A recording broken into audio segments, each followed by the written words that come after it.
Pessoal, estamos aqui num bate-papo sobre advocacia criminal, com dois advogados de destaque nacional. Doutor Adriano Bretas, que orgulho estar com você aqui, meu amigo. Obrigado, Isaías. Uma satisfação voltar aqui a essa casa maravilhosa, o curso jurídico. Parabéns pela iniciativa. Um prazer estar aqui também com o nosso querido mestre Adel Eltassi. Uma satisfação fazer parte desse projeto. E o Bretas já adiantou aqui, né? Adel Eltassi, né? Do bom, gente, dois nomes da advocacia que dispensam a apresentação, né? Referências para mim e para todo mundo.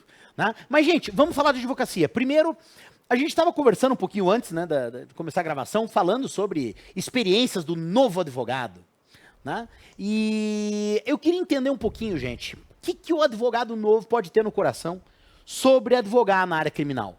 Como fazer para prosperar na área criminal? E aí, eu entro no escritório, eu vou começar lá ganhando uns 2.000, sei lá, clicando do Brasil que você é, né? Mas ganhando uns 2.000, 2.200 reais, um advogado iniciante. Como eu faço para sair disso e avançar na advocacia? Olhar e falar assim, putz, cara, eu cheguei. Como é que seria isso no teu escritório, Bretas? Veja, Isaías, não existe necessariamente uma fórmula pronta, acabada, uma receita de sucesso. Existem advogados que têm diferentes tipos de história na advocacia, advogados que trilham determinadas regras, determinados caminhos e acabam sendo bem-sucedidos. Outros, por sua vez, trilham caminhos diametralmente opostos e acabam sendo tão bem-sucedidos quanto os primeiros. Mas o que eu diria para você sobre a advocacia atual é que nós precisamos talvez resgatar um pouco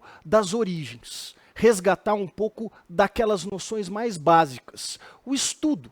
Sentar a bunda na cadeira, estudar, ler os autos de um processo de uma forma pormenorizada, de uma forma artesanal. Eu costumo dizer que existem dois importantes instrumentos na advocacia, o post-it e o marca-texto. Nós voltarmos a essas origens de uma advocacia artesanal, porque o que eu tenho observado muitas vezes é que muitos querem começar a construção de uma casa pelo telhado e esquecem dos alicerces, esquecem das bases daquilo que serve para a construção de uma carreira. Então, eu diria para você, não existe fórmula acabada, pronta, mas muito estudo é sempre muito bem-vindo.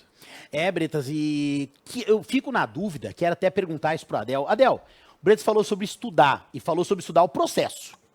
Né? Mas o que representa isso? Porque às vezes você vai estudar o processo e você às vezes não tem nem base para poder estudar o processo cá para nós. Né? Que base é essa que tem que ser formada? O cara sai do 6º ano, né? Qual é a ideia? O que tem que fazer? Então vamos lá, antes eu só cumprimentar vocês, né? É uma alegria enorme rever esse gigante da advocacia, o Adriano, aqui ao seu lado, né, meu amigo de todas as horas, e conversar com todos os colegas que nos acompanham, que nos assistem. Veja, o que acontece é que, talvez a título até de complementar um pouquinho o que o Bretas colocou, a advocacia criminal ela é única, ela é particular. Você vai errar se você tentar comparar a advocacia criminal com qualquer outro ramo da advocacia. Isso tanto no que tange ao dia a dia de um escritório de advocacia, ao funcionamento do atendimento ao cliente, a forma como o advogado se posiciona e ao início de carreira. Se o teu objetivo é efetivamente ingressar na advocacia criminal, você tem que ter em conta que existem questões particulares nessa advocacia criminal. Uma primeira é o sigilo. Eu sempre digo, no escritório de advocacia nós somos espécie de consultórios psicológicos no sentido que nós temos um sigilo inflexível. Então é natural que uma pessoa que começa a sua carreira, ela não vai ter acesso a todas as informações daquele escritório. Então a primeira coisa, ela tem que ganhar confiança, ela tem que demonstrar confiabilidade dentro da estrutura do escritório para ter o seu crescimento. Como o Bretas bem falou, não existe uma fórmula pronta. Agora, o que é seguro é que você não pode começar construindo uma casa pelo telhado. Hoje, na verdade, já virou até algo, eu não diria que motivo de chacota, Isaías, mas, assim, em qualquer lugar que eu vou, qualquer lugar do Brasil que eu vou, que é para participar de uma audiência, para uma palestra, o que quer que seja, sempre as pessoas vêm com um tom irônico naqueles que seriam os advogados de Instagram, os instagramiáveis, né? É uma forma de imaginar assim, que se vende uma imagem de de uma capacidade, de um sucesso que ainda não existe. E isso é uma forma de começar a casa pelo telhado e mostra fragilidade. O Bretas falou bem, estudar o processo é essencial. Estudar é essencial na advocacia criminal. Quem não gosta de estudar, eu acredito que pode até se virar na advocacia criminal, mas nunca será um grande advogado criminal efetivamente. Porque a advocacia criminal é uma advocacia dinâmica, nós estamos dentro de um conteúdo científico. Observem a quantidade de teses que são discutidas pelo Supremo Tribunal Federal, pelo Superior Tribunal de Justiça, em matéria criminal. Há quem diga, inclusive entre ministros do Supremo Tribunal Federal, que deveria existir quase que uma corte em matéria criminal, constitucional em matéria criminal, porque a grande maioria das discussões impactantes são nesse setor, nessa área. Por quê? Porque nós estamos continuamente teorizando no direito penal. O direito penal tem essa característica científica. Nós não estamos simplesmente atrelados à vontade do legislador, ao que o legislador coloca em lei. O legislador coloca alguma coisa na lei, imediatamente nós corremos para debater aquilo lá, onde que aquilo se insere no plano científico, dentro das teorias que nós desenvolvemos. E claro, quanto mais domínio disso tiver o advogado, melhor ele vai se sair dentro do exercício da sua advocacia. Aqui não como fenômeno de captação de clientela, evidentemente. A captação de clientela não. Mas dentro da construção da solidez da sua carreira. Porque existem, aí o Bretas pode até me corrigir se eu estiver errado, me parece que existem dois fatores diferentes, que são a captação da clientela e a solidez da carreira. E, por vezes, a nova geração, me parece, ela confunde um pouquinho isso. Ela imagina assim, não, eu tenho que captar que isso me dá solidez. Exatamente, exatamente. A captação da clientela não necessariamente corresponde com a construção de um alicerce sólido, porque existe muito modismo. Existe muito modismo e isso não é só na advocacia, não é só na advocacia criminal. Existem aqueles que eu costumo dizer que alçam voos de galinha. Sim. Alçam um voo, faz uma pirotecnia, faz ali um espalhafato e logo depois acabam aterrissando. Nós precisamos alçar voos de águia, voos de gaivota e não voos de galinha. Legal, vamos falar um pouquinho de uma questão ética que permeia aí a advocacia criminal. Vou jogar aqui algumas perguntas para vocês dois, tá? Aí, primeiro lugar, vocês defendem bandido? Pergunta 2. É mais fácil defender inocente ou culpado? Pergunta 3. Há algum crime que você não defende? E 4. Há alguma casa que você já abandonou na metade? E por quê? Fico com essas perguntas para vocês. Meu Deus do céu. São muitas perguntas. Vamos começar do começo. Você defende bandido. Eu me lembro, Isaías, Adel, eu tinha lá meus 7 anos de idade, sou filho de advogado criminal, tenho a impressão que nasci num escritório de advocacia criminal, talvez eu tenha sido concebido no escritório de advocacia criminal, e eu tinha lá meus 7 anos de idade e vivia perambulando pelo escritório do meu pai, e imaginava que a advocacia era uma atividade cartorial, burocrática, porque tinham muitas máquinas de escrever, aquele cheiro da graxa dos arquivos de metal. E um vizinho meu disse, olha, o teu pai é advogado criminal. Você sabe o que um advogado criminal faz? Um advogado criminal defende bandido. O seu pai é amigo dos bandidos. E eu cheguei em casa aquele dia muito aborrecido, entristecido, com 7 anos de idade. Um sujeito tinha dito que meu pai era amigo de bandido. Cheguei para o meu pai e falei, pai, é verdade que você defende bandido, que você é amigo de bandido? E meu pai falou, não, filho, papai não defende bandido. O pai seria aquele que defenderia as bruxas na Inquisição, seria aquele que defenderia os negros no apartheid, seria aquele que defenderia os judeus no Holocausto e os crucificados no Império Romano. Se algum dia houvesse um advogado que levantasse uma voz no momento da crucifixão, lá estaria o pai para defender aquele que foi crucificado. Então papai não é amigo de bandido. O conceito do que vem a ser bandido, muitas vezes, é manipulado por narrativas históricas. E o advogado, muitas vezes, precisa se contrapor às engrenagens desse sistema que está programado para triturar as garantias individuais, as conquistas emancipatórias, os direitos fundamentais. Então o advogado se contrapõe a isso. Se isso é defender bandido, então defenda o bandido com muito orgulho, defenderia até você. eu respondo para quem quando às vezes me pergunta. Eu fiquei com gostaria medo de aqui de complementar. ser eu. Por um momento eu gostaria fiquei de fazer tenso. uma complementação, porque o Adriano toca muito bem num ponto, que é esse ponto. O bandido, ele é fruto de uma narrativa, né? A história está permeada, a história mundial e a história brasileira, de situações em que pessoas consideradas bandidos, os criminosos mais perversos em um determinado momento, em um segundo momento são considerados heróis, mártires. Então ela está permeada disso. Mas além disso, eu costumo dizer, Adriano, que o advogado e o advogado criminal por excelência, não só ele, mas o advogado criminal por excelência, ele é o marco fundamental do estado civilizatório de uma sociedade.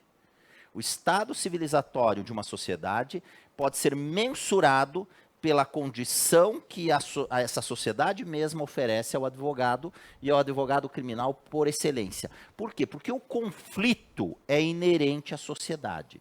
Eu acho que as pessoas têm que superar de alguma forma, de uma vez por todas, tirar da cabeça de uma vez por todas, a ideia que é possível ter uma sociedade sem conflitos. Isso é impossível, isso não vai existir, isso não existe em nenhuma parte do mundo que tenha logrado conseguir em nenhum momento.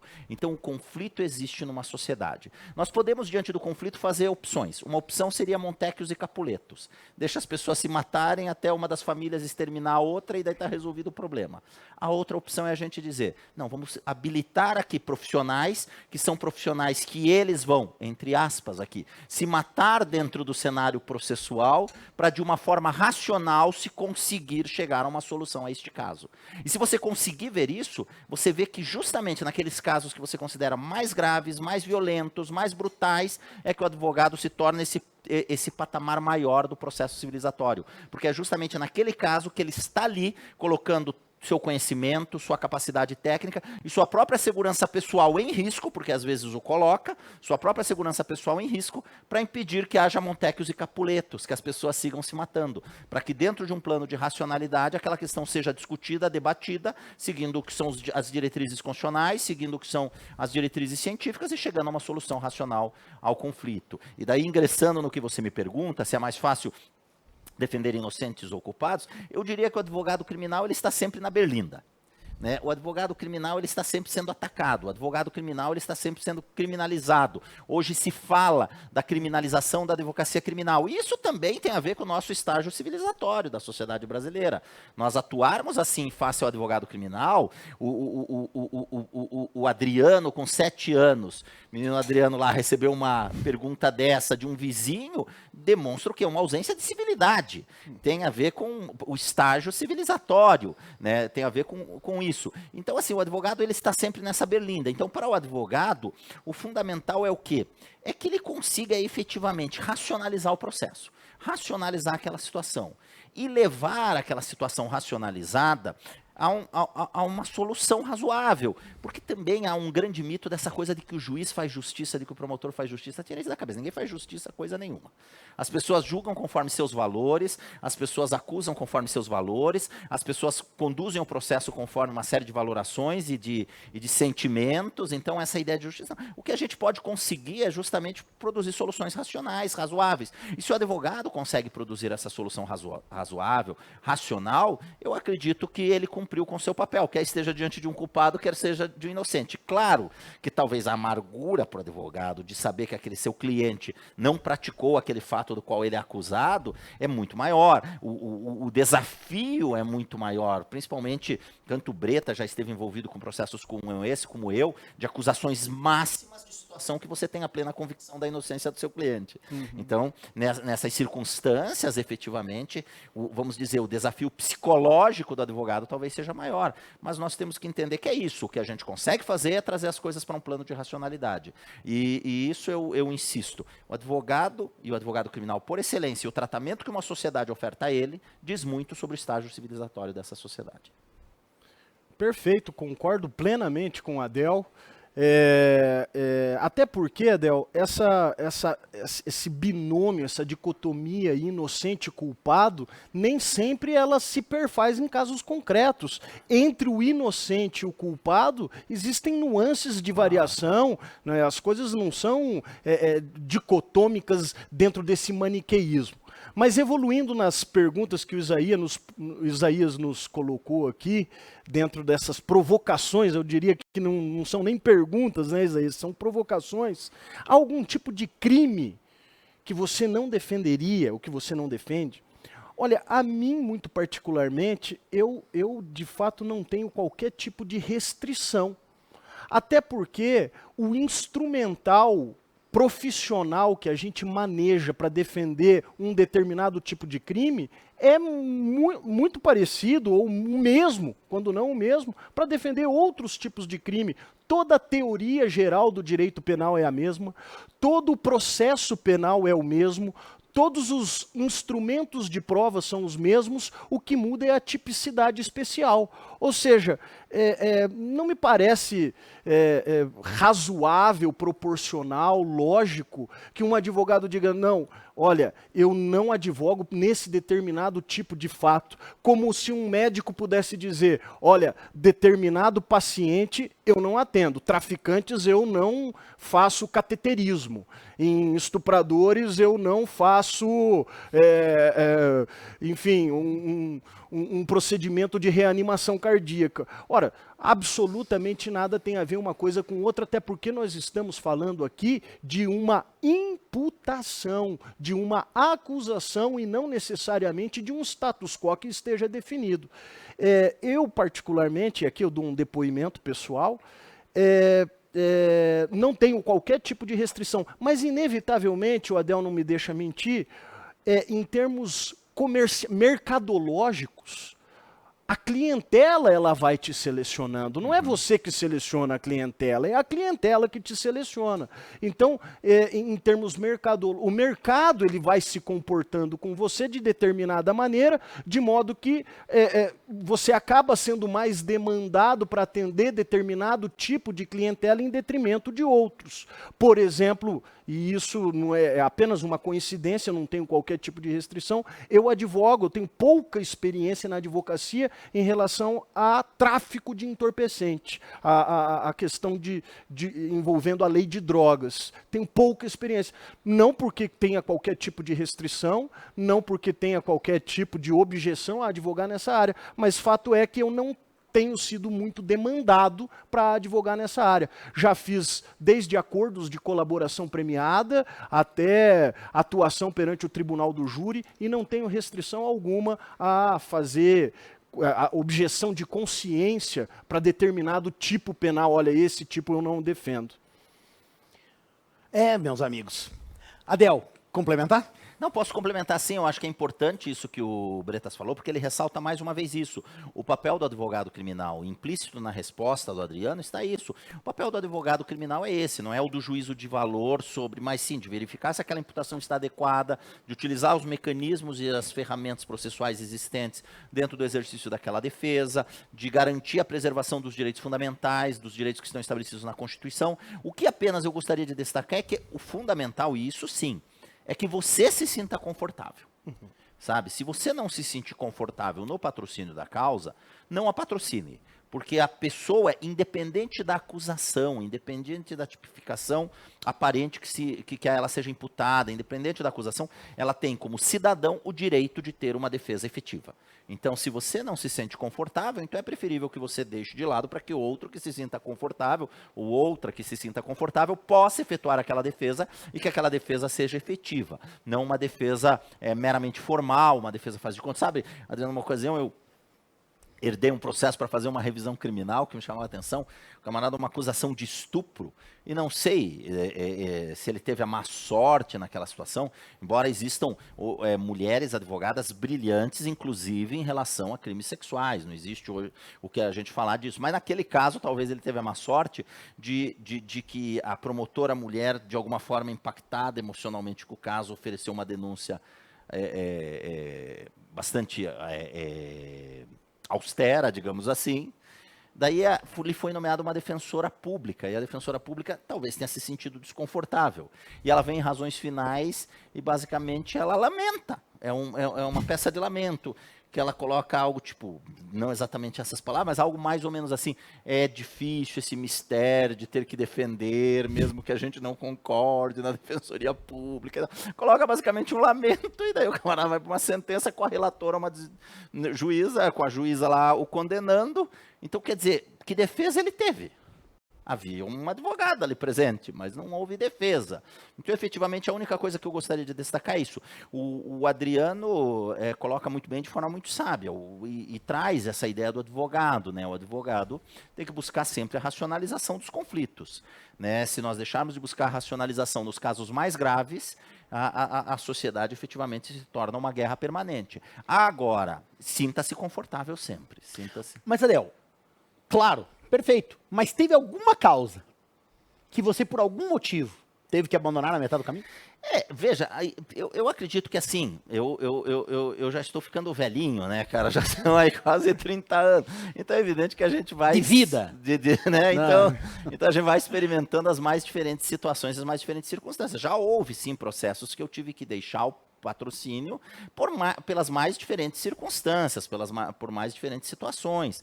Né? Eventualmente me sentia confortável em um determinado momento e passei a não me sentir em outro, ou mesmo um conflito que se gerou, pode gerar o conflito entre o advogado e o seu constituinte, pode haver, e um conflito que torne difícil a continuidade do patrocínio. Existem as mais diferentes circunstâncias que possam produzir. Seria mentira da minha parte dizer que nunca deixei um processo. Agora, até o momento em que a gente atua nesse processo, a gente tem que realmente se dedicar ao máximo a ele. Claro, se me permita, só pegar um gancho no que o Adel falou, eu acho muito interessante isso que o Adel fala sobre o advogado se sentir confortável na defesa daquela causa. E aqui eu me permito lançar a mão de uma história que o professor Paulo José da Costa Júnior narra no livro Júris da Minha Vida. Ele defendia uma mulher que era acusada de ter matado o próprio marido, esfaqueado enquanto ele dormia na cama. E o professor Paulo José da Costa Júnior, naquela primeira ocasião, no primeiro contato que teve com o processo, se convenceu que os fatos não se passaram daquela maneira como o Ministério Público sustentava na narrativa da denúncia. Por quê, Adel? Porque não tinha uma só gota de sangue no quarto inteiro. Como é que essa mulher pode ter esfaqueado o marido na cama enquanto ele dormia, se não havia uma só gota de sangue no quarto inteiro? E foi lá o professor Paulo José da Costa Júnior, fez uma defesa fervorosa, fez uma defesa apaixonada, candente, e conseguiu a absolvição de sua então cliente. Conseguiu a absolvição, o Ministério Público recorreu, e enquanto tramitava o recurso do Ministério Público, ele foi ter com a cliente, e a cliente chegou para ele e falou: professor, parabéns, a sua defesa foi maravilhosa, mas eu tenho uma coisa para falar para o senhor. Eu sou culpada. E eu pratiquei o fato exatamente da maneira como disse o Ministério Público na denúncia. Falou: mas não é possível, como é que não tinha uma gota de sangue no quarto? Ela falou: não é, professor, é que é o seguinte, eu forrava a cama com plástico porque eu tinha um filho recém-nascido e eu trocava as fraldas do meu filho em cima da cama e forrava a cama com plástico. O meu marido chegou embriagado, deitou na cama forrada com o plástico, eu o esfaqueei e o trabalho que eu tive foi recolher aquele plástico com todo o sangue. Por isso é que não tinha uma gota de sangue no quarto. O professor Paulo engoliu aquilo, o tribunal anulou o júri e foi a um segundo júri. E o professor Paulo foi fazer o segundo júri com as mesmas provas que tinha no primeiro. E ele fez o segundo júri com os mesmos argumentos que ele deduziu e articulou no primeiro júri. E perdeu o segundo júri. Ela foi condenada.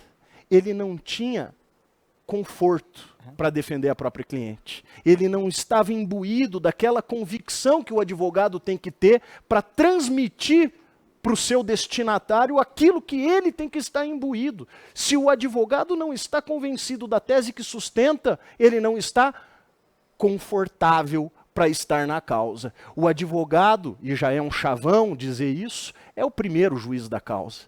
Então nós precisamos estar imbuídos desse convencimento para poder transmitir para o nosso destinatário a persuasão e o convencimento.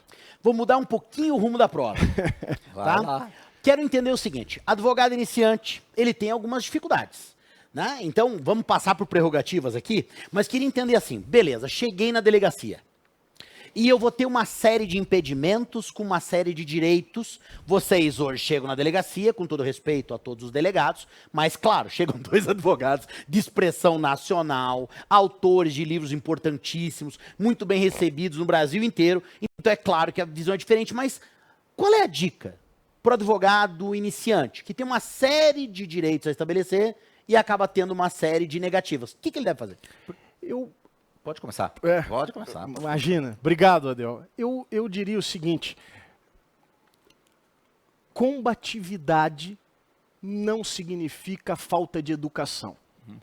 Muito advogado, às vezes recém-formado, e alguns já calejados, têm o malvez e não aprenderam ainda que combatividade não significa grosseria.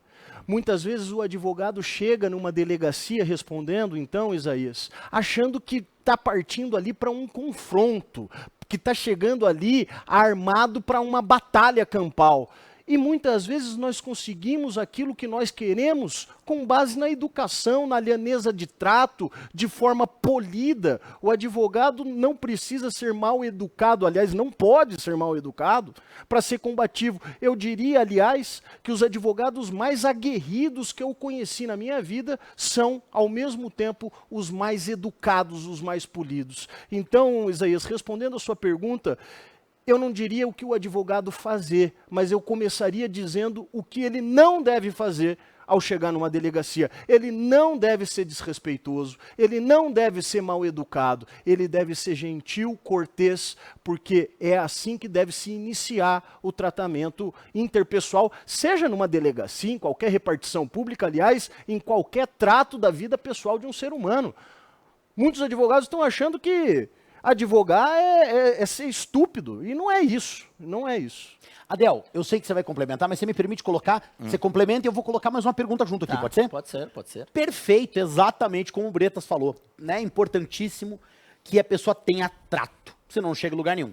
Mas e mesmo quando se há trato, há desrespeito à prerrogativa do advogado, né? Qual é a opção? Porque, poxa, você tem um direito. Vamos lá. Não está sendo estabelecido, né, por algum ente, né, algum representante, né, né, seja um delegado, seja quem for na delegacia. E aí, né, não só na delegacia, também em outras esferas. Delegacia eu digo porque às vezes é o mais difícil, né? E aí, o que o advogado tem de alternativa? Não vai ser na estupidez também que vai resolver. Claro. Né? Então, assim, o que eu iria falar, inclusive, o Adriano falou exatamente, com outras palavras, o que eu iria dizer.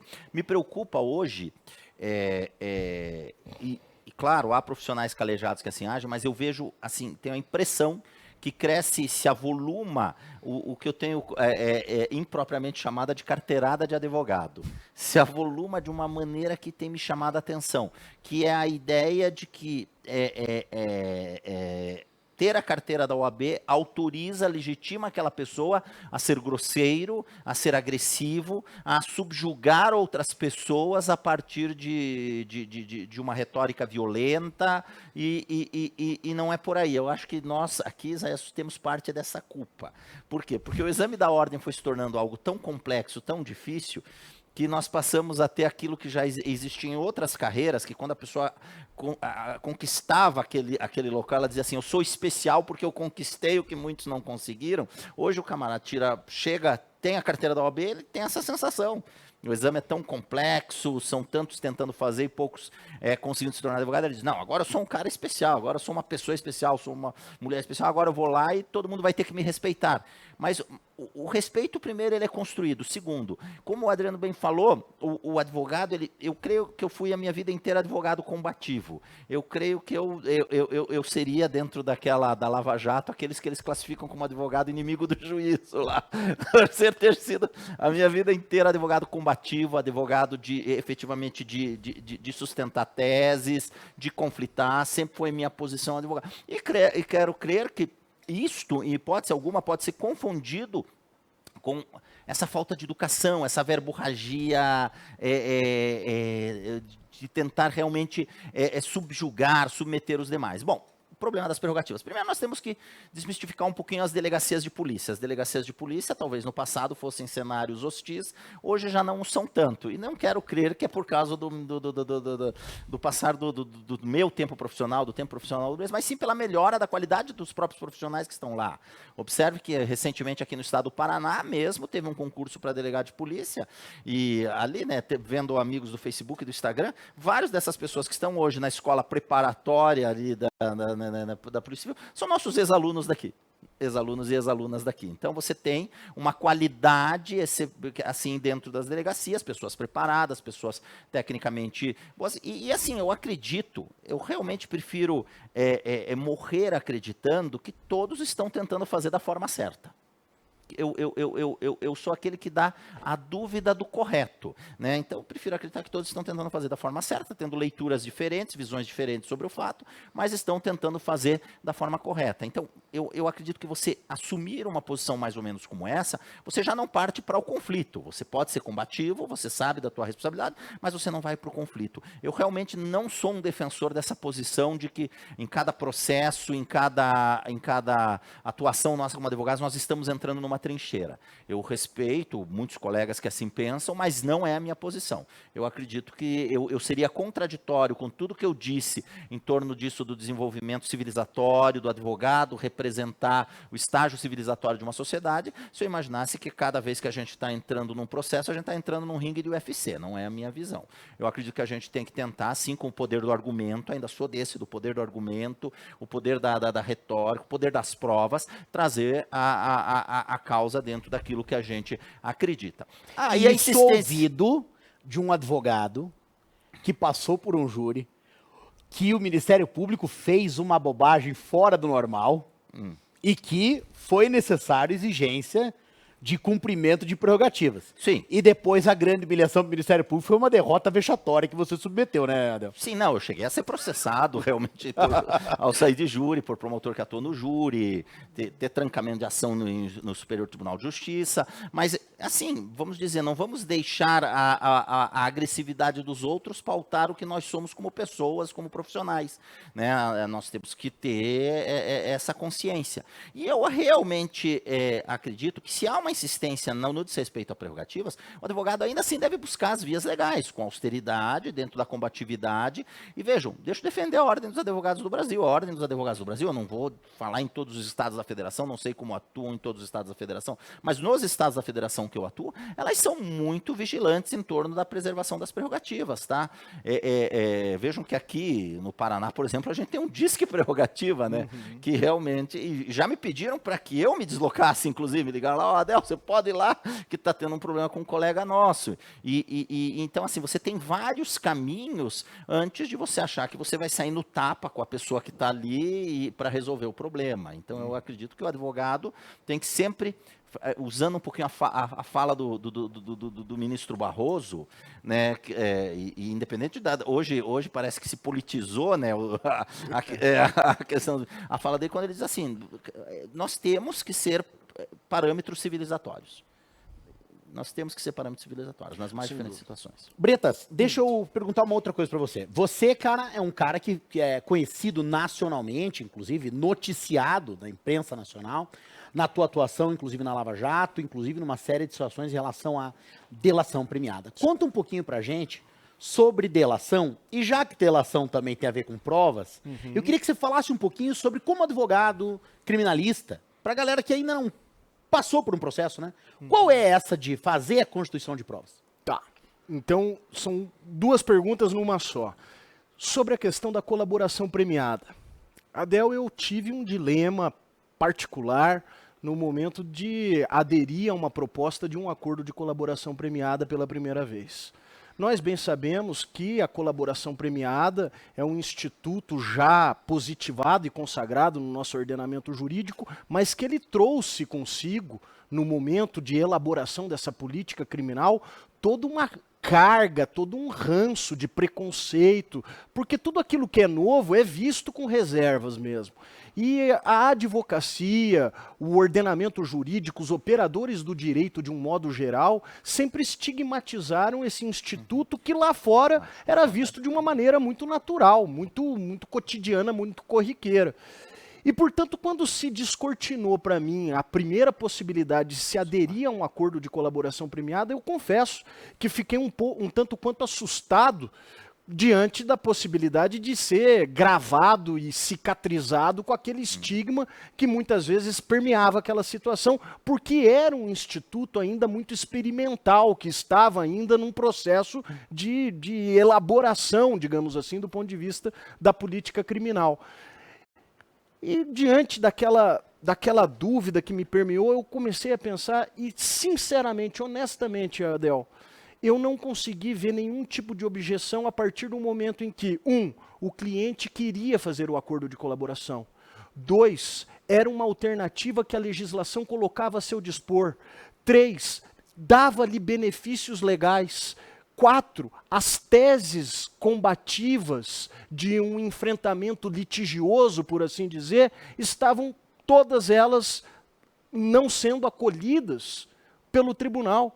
Então, diante desse impasse, eu não vi, honestamente, nenhum tipo de objeção em fazer aquela adesão a um acordo de colaboração. E digo de antemão, advogar num acordo de colaboração encerra desafios muito penosos, talvez mais penosos do que advogar na advocacia litigiosa, porque advogar na advocacia litigiosa, mais ou menos, eu digo mais ou menos, a gente sabe quais são as regras do jogo.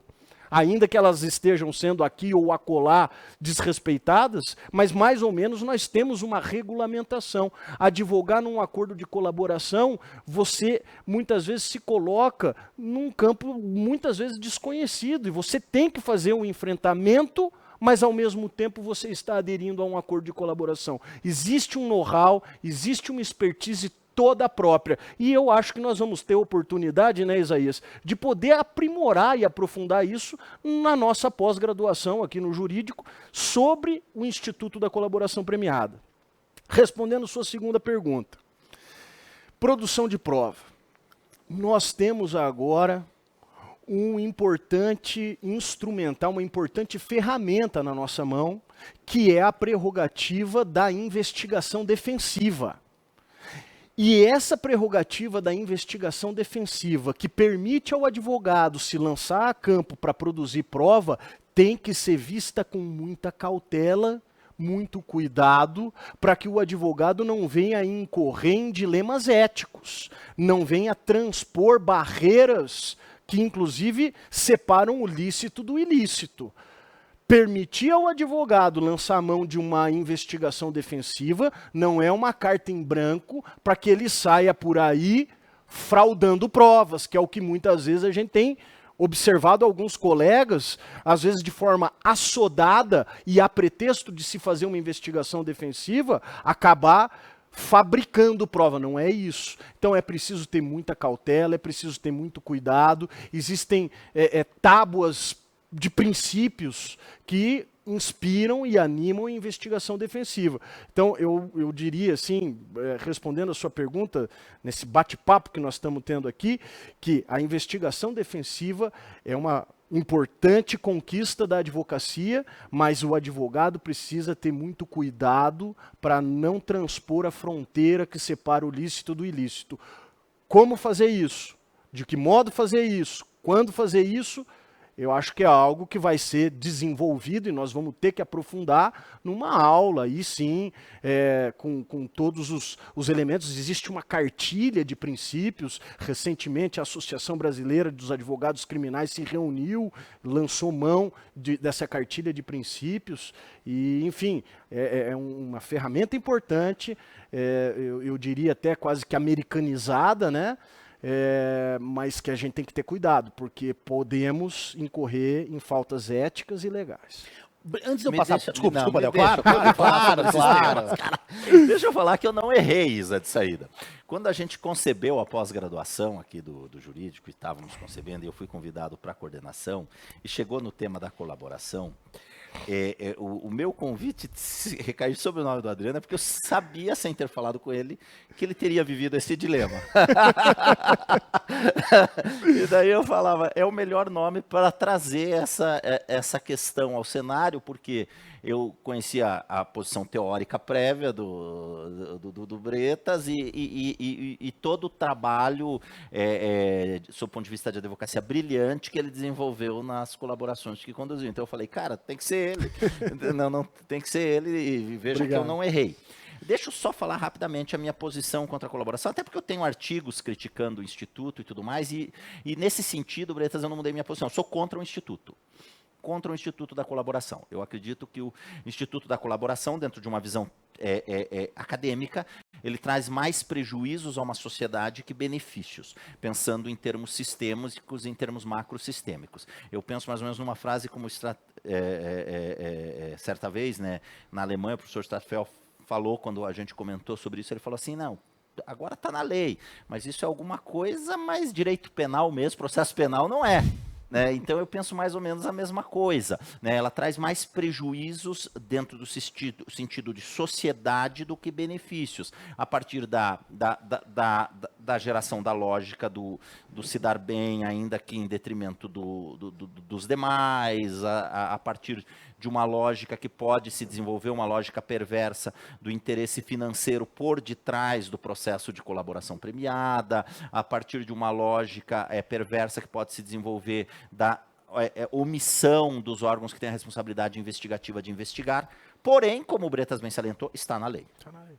Né? Está na lei. Nós podemos discutir ser favoráveis ou não ao Instituto, eu mantenho minha posição contrária ao Instituto, porém ele está na lei. A partir disso que ele está na lei, nós precisamos o quê? Primeiro, como fazer esse Instituto que está na lei, salvo os que pensam como eu conseguir revogá-lo, né? Como fazer com que esse instituto avance. Né? Então, aí eu acho que existem algumas questões que precisam ser discutidas. Se pode ou não a colaboração do indivíduo que está preso, se pode ou não a colaboração daquele que já se acha condenado. Então, nós precisamos discutir questões de avanço do instituto. E o segundo ponto, aí precisa o advogado se preparar, e o Bretas está preciso nisso, para trabalhar dentro de um universo de colaboração, de uma lei que existe de colaboração. Né? Eu, Adel, não poderia jamais, cara, já escrevi tanto falando mal do Instituto que iam olhar e dar risada. Né? As pessoas iam olhar e dizer, que o Adel? Não, eu lembro, eu assisti uma palestra do Adel faz muitos anos. Mais de 10 anos. Mais, quase 20 anos, se não me engano, não sei. Mas o Adel, ele começava a palestra e falando justamente sobre colaboração. Começou a discussão no Brasil, no projeto legislativo ainda. Aí o começo da palestra dele, Bretas, era uma música do Bezerra da Silva, falando sobre o defunto Cagueta. Então, assim, o Instituto, para mim, é um instituto que realmente traz mais malefícios que benefícios à sociedade. Aqui a gente ficaria horas discutindo e debatendo isso. Agora, ele está hoje corporificado na nossa legislação. A jurisprudência vem trabalhando muito no sentido de desenvolvimento, e o que o Bretas falou é preciso. O advogado criminal, e aí como estão falando com o advogado iniciante, precisa se preparar para isso, que faz parte hoje da advocacia criminal. Precisa se preparar para saber como atua, porque assim, já que existe, então, como eu vou trabalhar para que isso seja realmente um mecanismo de preservação dos direitos daquele, de defesa efetiva daquela pessoa. Então, isso é um ponto que me parece extremamente relevante falar em torno da colaboração. Vamos falar de audiência? Bretas, você falou de produção de provas e tal, né? E aí, eu queria algumas dicas. O advogado iniciante, ele fica muito preocupado com a audiência. Seja pelo rito como um todo, seja situações simples, né? Às vezes a dúvida é até onde sentar. Mas dá algumas dicas sobre audiência e também sobre sustentação oral nos tribunais. Muito bem, muito interessante essa provocação. Eu penso que para a audiência eu lançaria a mão de duas dicas. A primeira delas é comparecer à audiência absolutamente seguro de tudo aquilo que está no processo. É preciso saber os autos, conhecer a investigação. Normalmente, quando nós estamos falando de uma audiência, é uma audiência de instrução que sucede todo um inquérito policial, e nós temos ali, nós precisamos destrinchar todos aqueles elementos que estão já carreados aos autos, mas não só aquilo que está carreado aos autos. Existem muitas vezes narrativas extra-autos que estão nas entrelinhas. Investigar a investigação é muito importante, porque nós precisamos fazer uma contranarrativa àquela narrativa, aquele enredo oficial que o Estado está lançando mão por meio de uma acusação. Então, conhecer as filigranas do processo e daquilo que não está no processo é ponto elementar, é o começo, é o básico de tudo. E a segunda dica que eu diria é que muitos advogados às vezes comparecem, e isso não é nenhum problema, porque eu já fui assim, já aconteceu isso comigo nas primeiras audiências, com uma espécie de um roteiro pré-formatado da audiência. Com as perguntas que eu vou fazer para a testemunha fulana, as perguntas que eu vou fazer para a testemunha Beltrano e as perguntas que eu vou fazer para a testemunha Ciclano. O advogado não é um perguntador. O advogado, ele não vai chegar ali e se limitar àquele rol taxativo de indagações. A audiência é uma dinâmica, a audiência é coloquial. E aqui nós temos um importante instrumento que veio a ser sufragado no texto legal lá em 2008. Para nós é algo que parece até recente, mas que nos deu uma liberdade, que é a possibilidade do cross-examination. O que é isso? É a oportunidade que eu tenho de bater um papo com a testemunha, de conversar com a testemunha e conduzir a inquirição de uma maneira dialogal, de uma maneira coloquial. Conversar com a testemunha, porque dependendo da pergunta que a testemunha der ou não der, eu vou encaixar uma pergunta, dependendo da resposta que a testemunha der ou não der, eu vou encaixar uma pergunta subsequente. Então a audiência é muito dinâmica. Não vamos ficar ali enclausurado numa camisa de força, num roteiro pré-formatado. Eu posso ter linhas estruturais, colunas dorsais, linhas de raciocínio, narrativas que eu queira definir, mas me causa, sim, preocupação quando eu vejo Isaías, aquele advogado assim que chega com aquela folhinha assim, e as perguntas, né? Pergunta 1, pergunta 2, e ele vai fazendo a pergunta e vai ticando, vai ticando. A audiência ela é muito mais dinâmica, ela é muito mais coloquial, e o cross-examination permite isso, que a gente possa interagir com a testemunha. Não é simples perguntas e respostas. O cross-examination permite. E eu aprendi isso no livro do professor Adel Eltassi, quando já falava de cross-examination naquele livro Tribunal do Júri, que tem aquela capa maravilhosa com o toque de dedos do Michelangelo lá do afresco da Capela Sistina, né? E o professor Adel já ensinava, já lecionava no seu livro sobre essas técnicas do cross-examination. Para a sustentação oral. A sustentação oral é uma oportunidade que a gente tem de lançar mão dos principais argumentos que nós temos para enfatizar ali na tribuna, naqueles poucos 10 ou 15 minutos, dependendo se é, por exemplo, um recurso sentido estrito. Aqui no regimento interno do tribunal são 10 minutos apenas, se é apelação, habeas corpus, enfim, aí são 15 minutos.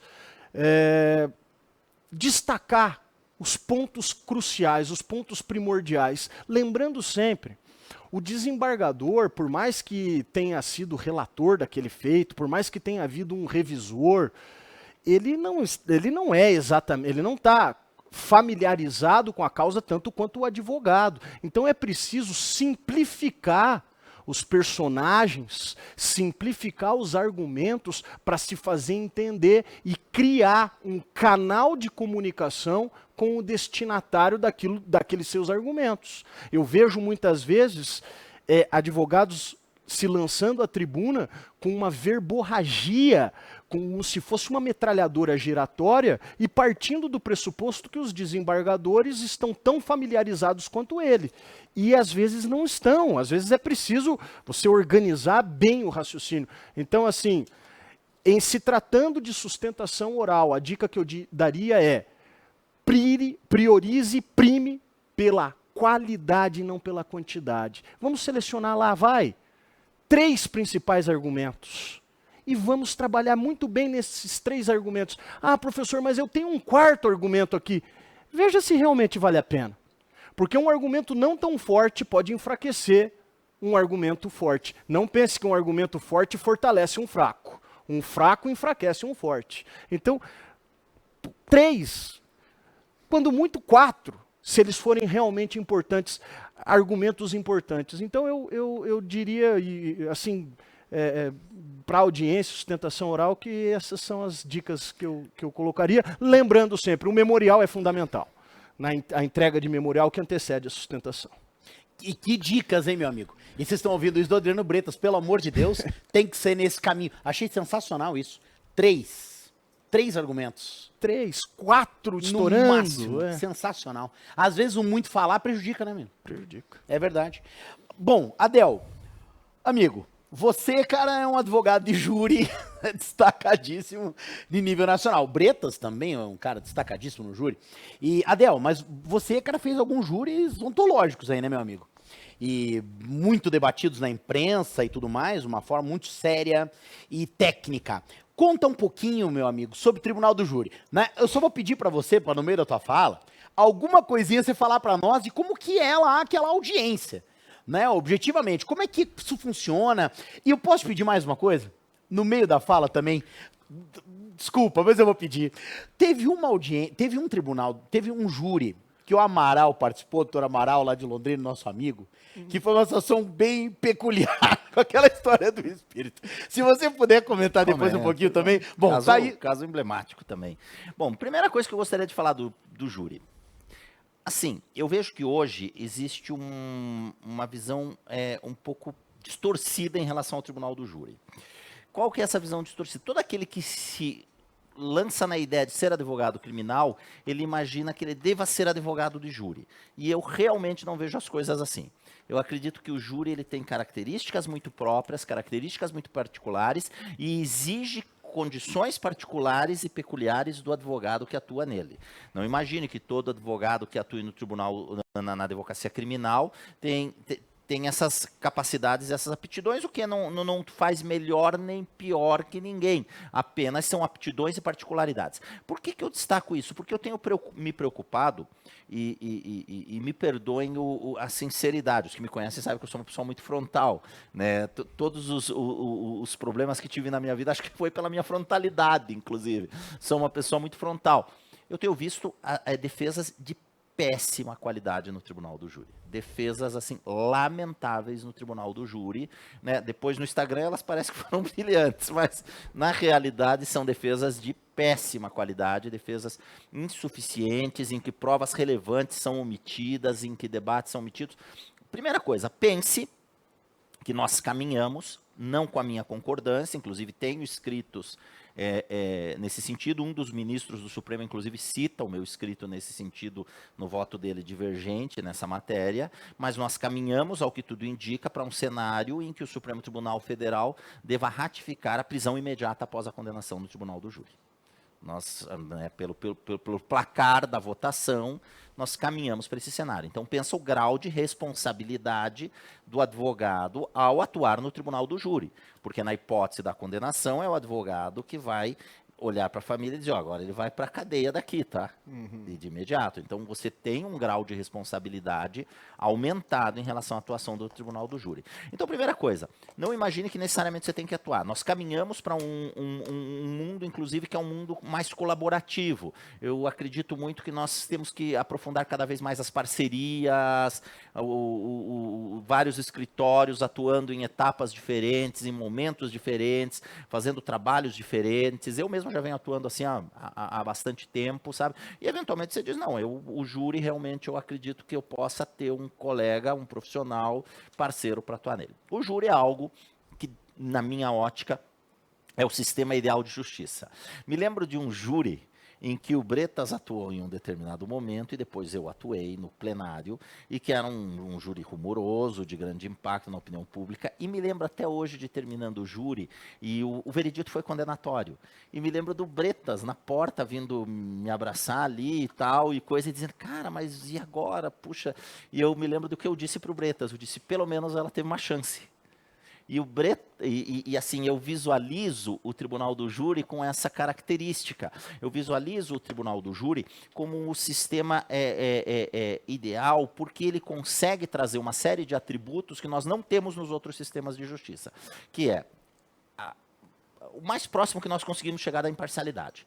A partir do momento que nós temos o quê? Cidadãos que não fazem parte da estrutura do Estado, que não fazem parte de nenhum interesse em carreira, que não são submetidos num primeiro momento a pressões e que vão decidir, vão dar o veredito com base naquilo que aconteceu ali, nas 4 linhas daquele campo, vão dar o veredito ali. E num primeiro momento, vamos dizer, salvo casos excepcionais, midiáticos, que isso foge à regra, é isso o que vai acontecer. Então eu vejo como um sistema ideal.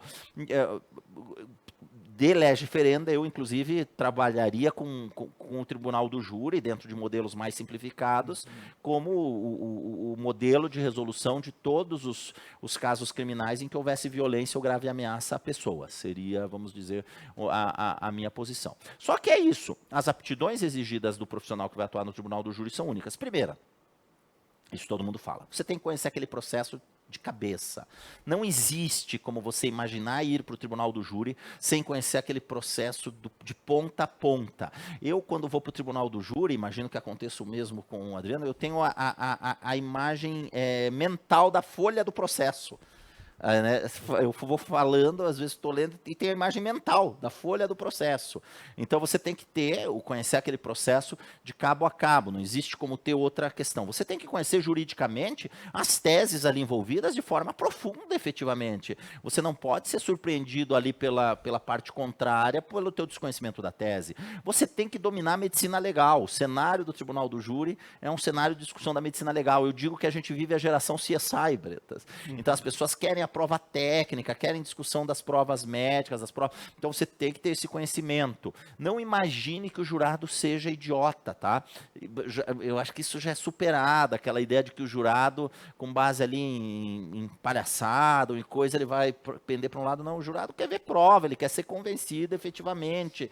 Né? Nós vamos tendo isso como também parte do processo evolutivo da nossa sociedade. A nossa sociedade é uma sociedade em processo de evolução, né? Então, isso faz parte, né, deste processo evolutivo. Então, ela quer ver provas, ela quer ver elementos, ela quer que o advogado demonstre isso. O tempo não é um tempo tão grande, o tempo de retórica em si, 90 minutos, pode parecer, mas ele é um tempo exíguo, na verdade, é um tempo curto para a complexidade do caso e para que aquilo que vai se resolver ali. Então, se você não tiver uma instrução probatória bem realizada em plenário, a chance de insucesso é muito grande. Então, se preparar para essa instrução dentro de todas aquelas diretrizes que o Adriano já trouxe, de como vai usar esse cross-examination ao extremo. Fiquei muito feliz com a gentileza dele de citar esse livro. Esse livro eu trato do cross-examination no momento que não estava previsto na legislação brasileira, como uma proposta de lege ferenda, justamente. E por quê? Porque é importante que você tenha isso nesse cenário do júri, porque quando você tem esse tempo exíguo, é preciso que o advogado tenha essa possibilidade efetivamente de explorar e de produzir a prova, que já é um processo de convencimento daquela tese, daquele impacto que ele vai trazer ao processo. Então, o tribunal do júri, ele é realmente algo muito importante dentro do nosso sistema. Eu tenho para mim, falei para você naquela ocasião também, eu tenho para mim que se fosse o juiz de direito, aquela pessoa que vai ao júri, ela já estaria condenada. Quando o juiz de direito lançou a pronúncia, ele já teria condenado. Então, é uma segunda oportunidade que o sistema constitucional dá para dizer, olha, como aqui eu estou habilitando uma carga punitiva extrema sobre essa pessoa, porque a carga punitiva não é só a pena, tá, Isa? Não é simplesmente aquela pena, 12 anos, 15 anos. Não, é aquela pessoa conviver a partir daquele dia, para o resto da vida dela, sendo uma pessoa que vão olhar e vão dizer, este cidadão, essa pessoa, essa mulher, é uma pessoa condenada por homicídio, por ter matado alguém. Então, é uma carga punitiva interminável. Então, a Constituição Federal ela tem a sabedoria de dizer o seguinte, para eu habilitar uma carga punitiva tão extrema como essa, que pode ser uma carga punitiva que gera um impacto para o resto da vida dessa pessoa. Você contrata aqui para o jurídico alguém que saiu com uma sentença condenatória de homicídio qualificado? Entendeu? É uma carga punitiva para o resto da vida daquela pessoa. Então, antes de habilitar isso, diz assim, é importante que nós tenhamos esse mecanismo de controle efetivamente, esse mecanismo em que nós conseguimos habilitar um pouquinho mais de um conteúdo de imparcialidade real, em que as partes ficam mais em pé de igualdade. Eu tenho, no último livro do júri, falo bastante da plenitude de defesa, porque eu tenho acostumado a dizer, a plenitude de defesa é desequilíbrio sim, Precisamos assumir isso. A Constituição Federal quis desequilibrar. Por quê? Porque ela já parte da premissa o quê? Que o jogo já é desequilibrado para o outro lado. Claro. Então ela quer equilibrar, dizer, olha, nós vamos partir dessa premissa aqui, vamos tentar equilibrar um pouquinho aqui esse cenário, né? Vamos trazer um debate mais franco, mais aberto, e se diante de tudo isso ainda, os jurados olharem e dizerem, tem que ser condenado, aí eu habilito essa carga punitiva. Mas tem a responsabilidade, você como advogado, de dizer, eu tenho a condição, e não é uma condição de você ser inteligente, não ser inteligente, mas as aptidões técnicas para estar nesse cenário. Se não, seja advogado criminal e faça parcerias, faz parceria lá com o Breta, faz parceria para que o outro vá lá para o plenário do júri e possa atuar no plenário do júri naquele momento, porque essas aptidões técnicas especiais são particulares. Tá? O que você falou do Amaral é o seguinte, foi a juntada da carta psicografada. É um caso emblemático da juntada da carta psicografada. E que é uma grande discussão até hoje. A jurisprudência e a doutrina não chegaram a uma posição taxativa, e para mim é muito tranquila a questão. É que é um primeiro caso em que se junta uma carta psicografada como prova. Né? E para mim é muito claro, pode se juntar como prova, e o juiz avalia. O juiz valora. Para mim vale ou não vale. Agora, impedir a juntada, ele pode olhar e dizer, isso aqui não vale nada. Ou ele valora. Agora, eu tenho para mim que a juntada pode ser refetuada. Que maravilha, hein? Me permita só pegar, porque esse tema, júri, ele é apaixonante, eu não consigo ficar de fora. Eu percebo, Adel, que a gente está vivendo uma nova escola do Tribunal do Júri. Nós tivemos aí até meados do ano 2000, ou talvez até antes, na década de 90, uma escola que eu diria, vamos pôr assim, romântica do Tribunal do Júri. Quando se falava em júri, se falava em debates. Adel, você vai fazer um júri em tal cidade, quando é que começam os debates? As pessoas queriam assistir os debates, aquela retórica, né? E bastava que o advogado assumisse a palavra, na época eram 2 horas, e ele declamasse ali uma poesia, recitasse os versos de um poeta importante, contasse uma história, uma parábola, fizesse uma metáfora bem feita, e o jurado se convencia ou deixava se convencer a partir daquilo que era produzido nos debates. O júri era o debate, até porque vigia aquele vetusto sistema presidencialista. Você não fazia perguntas e respostas diretas para a testemunha. Tudo tinha que perpassar obrigatoriamente pelo crivo do juízo, o que engessava muito a dinâmica de plenário. E nós vivenciamos agora, pós 2008, uma nova tendência. O júri se reinventou e a gente precisa acordar para isso. O júri se reinventou. Então, pegando carona nisso que você falou, aquela parca 1h30 que nós temos à nossa disposição, ela é absolutamente insuficiente para desconstruir uma narrativa que muitas vezes veio sendo massificada na imprensa ao longo de anos a fio. E para você poder instrumentalizar uma ferramenta que esteja em pé de igualdade com a acusação, é preciso se valer, sim, de técnicas do cross-examination. Então eu acho muito importante, o jurado hoje em dia não deixa mais se convencer por uma poesia, por uma retórica. Não que isso não seja importante.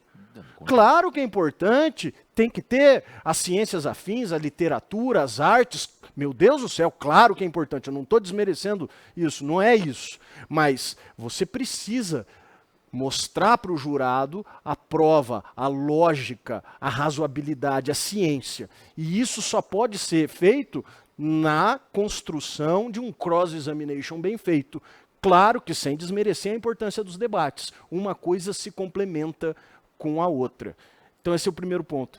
E o segundo ponto, veja, nós estamos aqui num colóquio aqui de três pessoas aqui. Seria impossível nós falarmos tudo isso sozinho, eu, sozinho Isaías, sozinho Adel. Nós estamos aqui numa equipe. Então, o júri hoje em dia é também exercício de equipe, um trabalho de comunhão de esforços, né? Um trabalho de produção em conjunto daqueles elementos. Então, sobre o júri, era esses pontos que eu queria, que eu não conseguia me segurar aqui, Isa, para poder falar. Importante, sobretudo vindo do advogado brilhante de júri como você, meu amigo. Precisava falar. Mas, gente, esse foi um debate falando de advocacia, eu quero te chamar para uma outra coisa falando de advocacia. O curso jurídico vai lançar agora, já lançou, né, a sua pós-graduação em prática da advocacia, que vai envolver a advocacia criminal, como a gente tratou aqui, e dentro da advocacia criminal nós vamos ter vários nomes que eu já vou conversar com você, mas além da advocacia criminal nós vamos falar de advocacia civil, advocacia no direito das famílias e sucessões, advocacia trabalhista, advocacia previdenciária. É uma pós trabalhando 5 áreas da advocacia. E a ideia é ser uma pós-prática. Nós vamos falar de audiência e te ensinar a fazer audiência. No criminal, nós vamos falar de júri, bastante sobre júri, né? Nós vamos falar de atuação do advogado na delegacia, nós vamos falar de peticionamento criminal, nós vamos falar de linha do tempo processual, muitos temas, que inclusive o professor Adel Tassi foi, né, o nosso coordenador nessa área da pós-graduação. Mas nós também vamos falar de advocacia previdenciária e vamos falar dos benefícios previdenciários, de advocacia contenciosa, de advocacia administrativa, vamos falar de audiência previdenciária, vamos falar de inventário e também de toda a advocacia no direito das famílias, inclusive a audiência na advocacia das famílias. Vamos falar de advocacia civil, trazendo também institutos como contratos, uso capião, os contratos digitais, startups e daí para frente. Te ensinar também o peticionamento civil, a audiência civil. Na área do direito trabalhista também. Vamos fazer, em todas as áreas, estudo de caso, também na área de trabalho, estudo de caso, audiência trabalhista, em todas as áreas, como que nós fazemos para advogar nos tribunais superiores. Então, gente, é uma pós bastante completa em 5 áreas de advocacia. Especialmente para o advogado iniciante, suprindo as dores do advogado iniciante. E com muito estudo de caso. O professor Adel, inclusive, numa das conversas que eu tive com ele, falando de estudo de caso, ele me falava, Isaías, lá nós vamos sim ter reunião de contação de história com os alunos. Porque nós vamos contar de casos que a gente atuou, nós vamos trazer grandes nomes da advocacia para falar disso, mas nós também temos que estudar caso a fundo, lendo toda a linha processual, para que o aluno consiga compreender a atuação toda no processo e aí sim fazer o estudo de caso. Então nós vamos por esses dois lados. Enfim, é um grande debate da advocacia, com grandes nomes. Vou começar falando não da criminal, que é para a gente terminar na criminal. Lá na previdenciária vem Melissa Foma, vem Alberto Patino e outros grandes professores convidados. Lá na prática civil, com Liane Busato, Vicente de Paula Taide Júnior, Andréia Cunha, Bruno Oliveira e tantos outros nomes, e alguns nomes convidados que eu estou esperando agora, umas últimas confirmações de grandes nomes, já confirmado, Sandro Kozikowski, dentre outros que vem também na advocacia civil, lá na advocacia trabalhista, a Adriana Heller, Ana Paula Pavelski, na advocacia criminal, que a gente fez aqui todo esse debate, quero me ater um pouquinho mais, né? Adriano Bretas confirmado, que me dá muita felicidade, Adel Tassi confirmado e coordenando, e com grandes módulos, né? Acho que os professores que mais vão ter contato com os alunos são justamente o Adriano Bretas e o Adel, que fizeram aqui comigo esse debate, mas também professores convidados como o Cláudio Daledoni, o Elias Matarassade, o Alexandre Quinópolis, querido amigo lá do DOT Advogados, o Marlos Arnes, que teve muito nessa situação toda aí, né, da Lava Jato, Marcelo Lebe, professor antigo da casa, né, professor Michel Quinocese, que vem falar de peticionamento, e tantos professores convidados. Mas, Adel, antes da gente finalizar, eu quero pedir para você falar um pouquinho sobre essa área de criminal da pós que foi idealizada por você. Então vamos lá, e falo com o maior prazer, porque realmente, quando a gente imaginou essa área de criminal, nós imaginamos fazer desenvolver uma pós-graduação diferente do que existia no mercado. Primeiro, uma pós-graduação de advogados voltado para advogados. Então, uma pós-graduação efetivamente, que você traz a competência, a capacidade, o conhecimento de advogados que são realmente acima da média, e isso foi uma exigência minha para o Isaías quando a gente concebeu a pós-graduação, que eu tivesse total autonomia na escolha dos nomes e que nenhum nome me fosse imposto se não fosse realmente advogado brilhante, porque a ideia era constituir esse super time para desenvolver uma pós-graduação de qualidade máxima. Quem me conhece, e aqui não quero vender peixe, sabe que que eu não me lanço em projetos se a qualidade é só para vender ou tal. Isaías sabe disso. Então, a qualidade é para ser a qualidade máxima. E daí nós fomos fazendo seleções de temas dentro de uma advocacia contemporânea. Nos contivemos muito em aquilo que eventualmente é a nossa predileção para priorizar o que é a advocacia contemporânea efetivamente. E aí, selecionando os temas dessa advocacia criminal contemporânea, e cada professor que vai estar ministrando, vai estar em sala de aula ministrando cada um desses temas, é alguém que tem uma vasta experiência dentro daquele aspecto, daquele tema que está sendo ministrado. Então, realmente, é uma pós única, pode ter certeza. E eu quero também dizer a você, olha, gente, aqui na descrição você vai encontrar muitas informações sobre essa pós, sobre como fazer para conseguir descontos e daí para frente. Dá uma olhadinha na descrição que vai ser bacana. Bretas, irmão, vai ser maravilhoso ter você na pós, é maravilhoso ter você aqui, é maravilhoso ter você por perto, a tua amizade, você, cara, é brilhante. Todo mundo sabe disso, mas eu queria poder também dizer isso a você. Você é um cara brilhante, irmão. Obrigado, meu irmão. Obrigado pelo convite. Honrado e desafiado a estar à altura desse time fantástico que você reuniu aqui e o Adel também. Maravilha. Adel, parceria, né, exemplo do Bretas, a parceria histórica com o Adel, parceria histórica com o Adel. O curso jurídico foi, como o Adel diz, né, o curso jurídico foi concebido na cozinha na casa do Adel, né, Adel? Então, meu amigo, é um privilégio contar com você. Mesmo. Você é um advogado extraordinário, conhecidíssimo, autor, né, de renome nacional, tá agora publicando com editora internacional. E, amigo, acho que vai ser um grande projeto. Obrigado por poder contar com você. Eu que agradeço. E a gente vai fazer ser fenomenal. Vamos fazer ser realmente uma pós-graduação ímpar. E para você que ainda não está inscrito no YouTube do Curso Jurídico, se inscreva agora, porque é exemplo desse conteúdo. Você vai ter muitos conteúdos de advocacia a partir daqui. Então, fique de olho e não perca nada. Se inscreva, ative o sininho e nós vamos juntos para transformar realmente a tua advocacia numa advocacia premium. Um grande abraço, gente.